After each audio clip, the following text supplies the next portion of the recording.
Let's talk teeth. Joining us this morning on Studio 3, we have Dr. Kristen Simpson. Thanks so much for joining us. Thanks for having me. Yeah, so today we are talking about interesting dental implant facts. So what do you have for us? Yes. Well, so when it comes to implants, there's some things that people might not know, so we'll go through some interesting things. First, implants look completely natural. Once you have an implant placed, it blends right in with your smile. It replaces the root of the tooth and the crown of the tooth and functions just like a real tooth. So it's definitely one of the best teeth replacement options. Yeah, so to get that look and feel of a real tooth there, real teeth, what are they made of? So an implant's made of titanium. So titanium is one of the only materials that bone grows to. So that's actually what they use for artificial joints as well.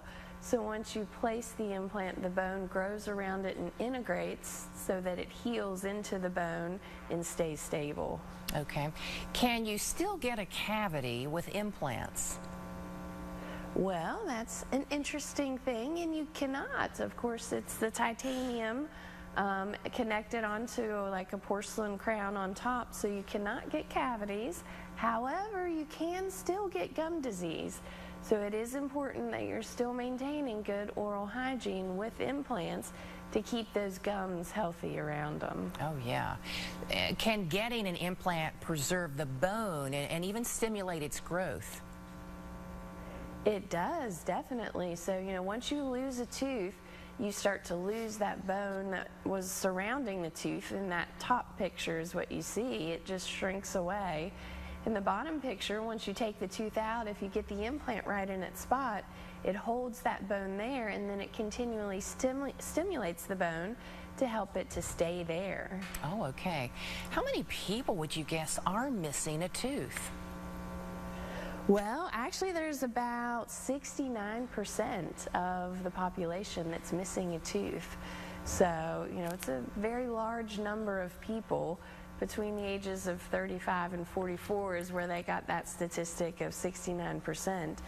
But, it's something that is common, and that's why implants have gained so much, popularity, and why we've made so much research and development with getting implants to where they are today to be about 95% successful. Yeah, talk about the evolution of implants. They've come a long way since those beginning days. They sure have, yes. They actually started off in ancient times with them using mollusk shells. So those were the first type of implants, and they even found in digging up some of the bones that they had integrated around the mollusk shells. So that was an interesting thing to find out.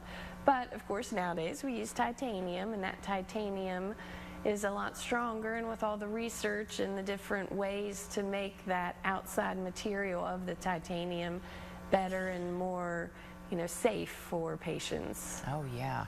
And talk about some of the different ways that you can use dental implants.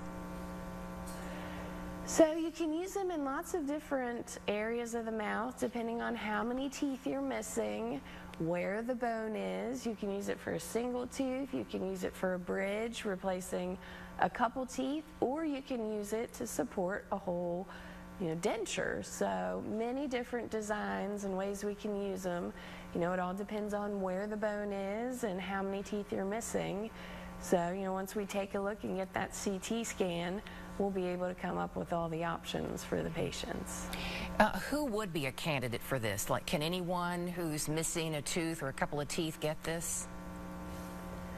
Pretty much, as long as you have enough bone in the area. There are a couple of medical concerns, uncontrolled diabetes and things like that, but we'll make sure to go over your health history once we see you and get that CT scan, and then make sure we give you all of the options available. Yeah, but it's nice to know there are lots of options today. Dr. Simpson. Exactly, yes. Thanks for telling us all about implants. Of course, thank you. Yep.